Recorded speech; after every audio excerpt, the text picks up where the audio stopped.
I have in front of me what I think is the most creative deck I've ever built. This is my main deck, and this is focusing on 1, 2, 3, 4, 5, 6. The 6 Sign of Dragons. I have not really seen much on YouTube concerning this kind of deck, and I thought up of the idea like maybe 7 or 8 months ago now. So I thought I'd build it. Build it. I did do it once. At the time, I was gonna throw the 3 Debris Dragons in 2 seconds later. Well, not exactly 2 seconds, but 2 minutes later, I found the March ban list. It got put to 2, and well, now it's got put to 1, which almost ruled me out of it before I discovered a video uncovering a useful card that helps someone else's creative deck out, and it definitely helped my deck out as well. So here's a deck list for my Sign of Dragon deck, and we'll lead off with the extra deck since, well, obviously it's focused around cards in the extra deck. I got 1 Stardust Dragon. I did have 2, but I decided to take it out for something else, which itself got taken out for something else, which I only just decided to put in maybe like an hour or so ago, before I thought I'd just do the video. Stardust Dragon, Yusei's Sign of Dragon, of course. Red Dragon Archfiend, Jack's Dragon. Trust we all know what he can do. Crow's Sign of Dragon, the Blackwing Dragon. Again, it's a Sign of Dragons. We pretty much know what they do. Black Rose Dragon, or as I like to call it, the Akiza Bomb. A-Bomb. It's Akiza Sign of Dragon, hence Atom Bomb, A-Bomb, Akiza Bomb, whatever you want to call it. Ancient Fairy Dragon, which is Luna's.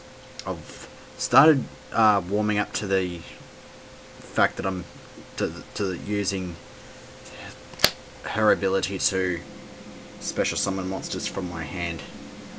I think that's going to help me out. I used to be a bit reluctant about using it, but it's cool. I've got the Livestream Dragon, which is Leo's. Livestream this thing has been treated really unfairly. It didn't get a 10. It's not getting a dubbed episode because of 4Kids being a bunch of knob sucking idiots. So, niche. Power Tool Dragon. Obviously need the Power Tool to go into the Livestream Dragon. And basically, it's basically more Leo's ace than the Livestream is. We got Majestic Star Dragon. And the Majestic Red. Both of which are Ultras. I have Shooting Star and the Red Nova Dragons. I have Formula Synchron, obviously, to go into the Shooting Star. Armory Arm.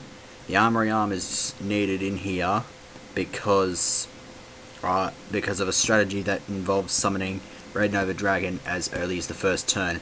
I need the Armory Arm as a level 4 to sink into, so that my field doesn't get too clogged. If I can't go into the Armory Arm, my field becomes too cloggy to drop the cards that I need to go into the Red Nova. I've got Dragonite Draco Aqueist. Only fusion. It's still got its own uses. And my newest edition, did not think I'd ever put any Xyz monsters in this, but I've got one, and it's Leviair. I've got a few cards that are going to get banished, and this will just bring them out to the field and hopefully give their effects an extra bit of use. So that's the extra deck done and dusted. Now we can go straight onto the main deck. Debris Dragon, which forms the biggest chunk of the backbone, which has obviously been chipped down to size since I've only got one. I've got enough to spare, of course, if they go up to 2 or 3. I guess I'm just going to have to deal with the 1. It's still useful though anyways. Rose Warrior, replacement for the second one that got taken out. This is a really brilliant card. Actually happens to be the first ultimate rare I've ever pulled. So it's a good enough reason for it to be dear to me. I got the Junk Synchron.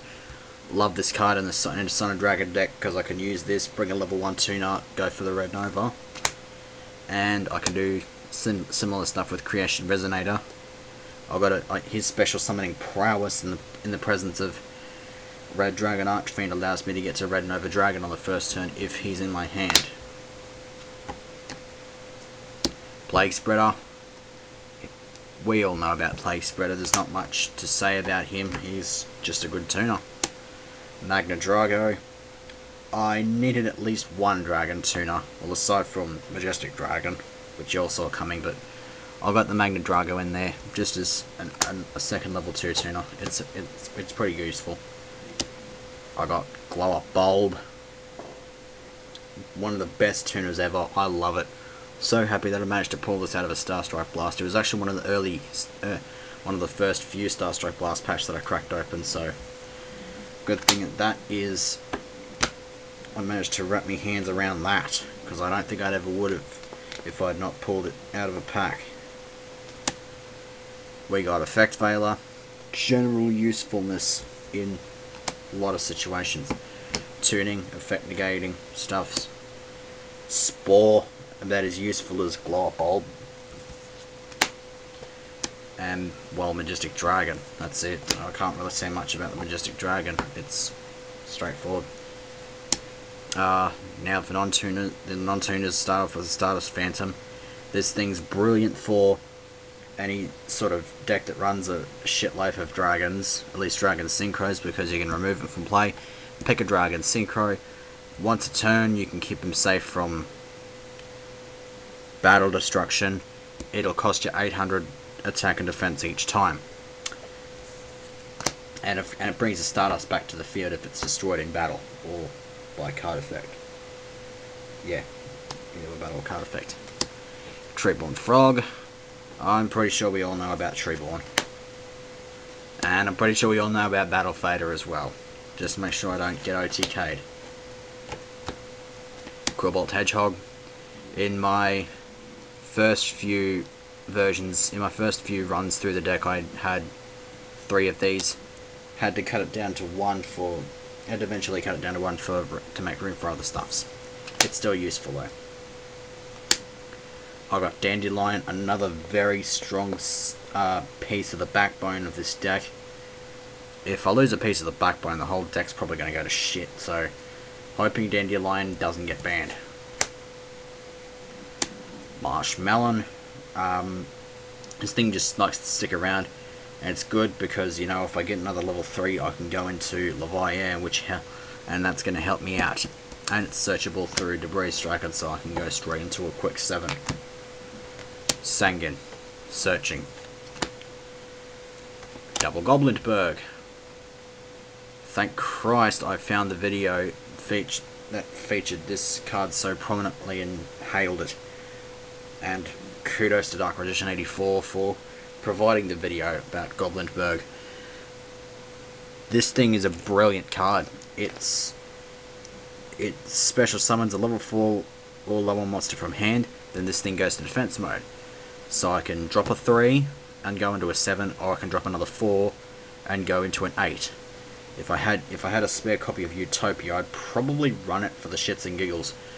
But yeah, it's also a couple of extra warriors to provide food for Draco Equates, which I was a bit lacking in, to be honest. Vice Dragon, Cyber Dragon, they're basically 2 polar opposites. They're like chaos. But speaking of course of chaos, I'm running a Chaos Sorcerer, which is, again, is pretty good. I think it's the reason why I needed 2 level 2 tuners, so I had something for this to go into. worthy enough for this to go into at least.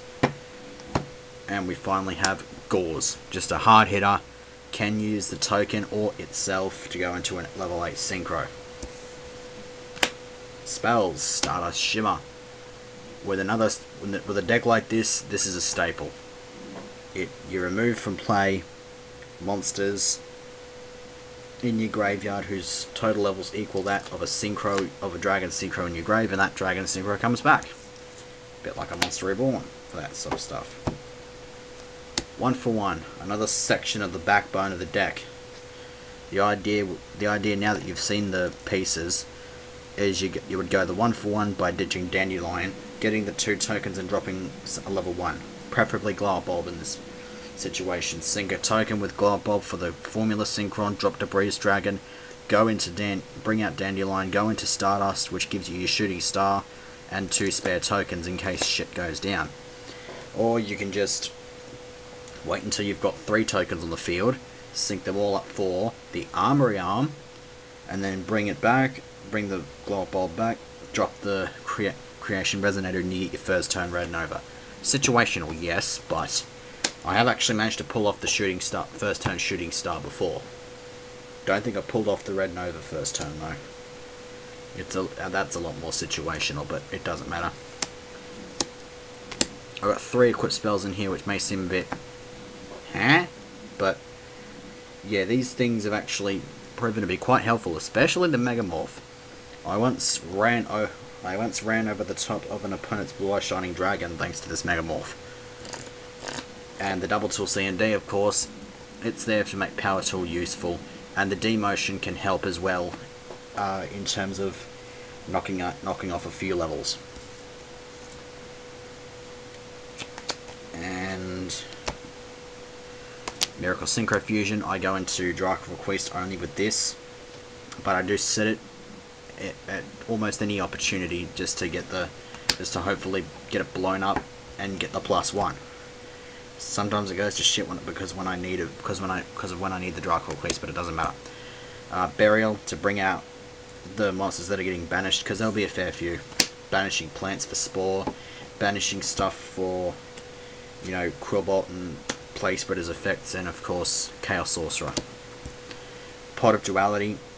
I was a bit iffy about this actually, but I decided screw it, I'm gonna run it. It's gonna be pretty useful to me. Storm, the Dark Hole, and the Monster Reborn, all your standard staples in the spell card lineup. Traps, Zero Force. This is brilliant with a Shooting Star on the Red Nova because you banish your Shooting Star or your Red Nova, negate their attack, and then drop the Zero Force to drop everything to 0, which I think is actually permanent. So you can just come back and run into them and smash them, steamroll them, whatever the hell. Fiendish Chain, just an extra backup option in case of shit happening. It helps. Holds off the bloody stupid effects. JD much. Suck on that one. Double Dust Tornado. Don't know why I'm not running any MSTs in here. I guess I probably just don't have any room, but the Dust Tornado should hopefully suffice, and the Heavy Storm will help out as well. We got, to finish off this deck, the Call, the Torrential, the Mirror Force, the standard trap lineup staples. So yeah, that is it for the Sign of Dragons deck. My most creative deck in my opinion. This thing always has room for improvement. It actually runs a lot more smoothly than I first thought, gotta be honest with you. I may open up with generally crappy hands, but I usually end up pulling something out of the hat and actually being somewhat competitive with this deck.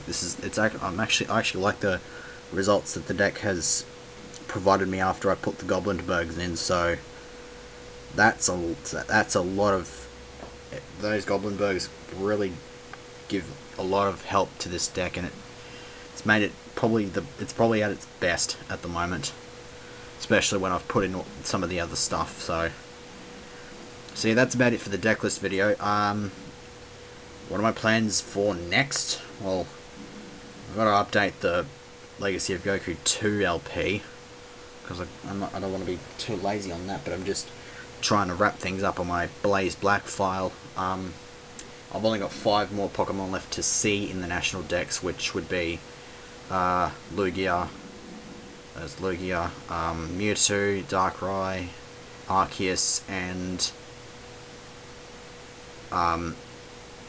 Kricketune. Yeah, I got no idea why I've not seen a Kricketune yet. I've caught Kricketot, but I have not even so much as seen a Kricketune. So, but anyway, I will work some sort of shit out. Anyways, I am just rambling a bit too much here, so I'm gonna put an end to this video. I shall see you next time for whatever the hell I'm gonna do.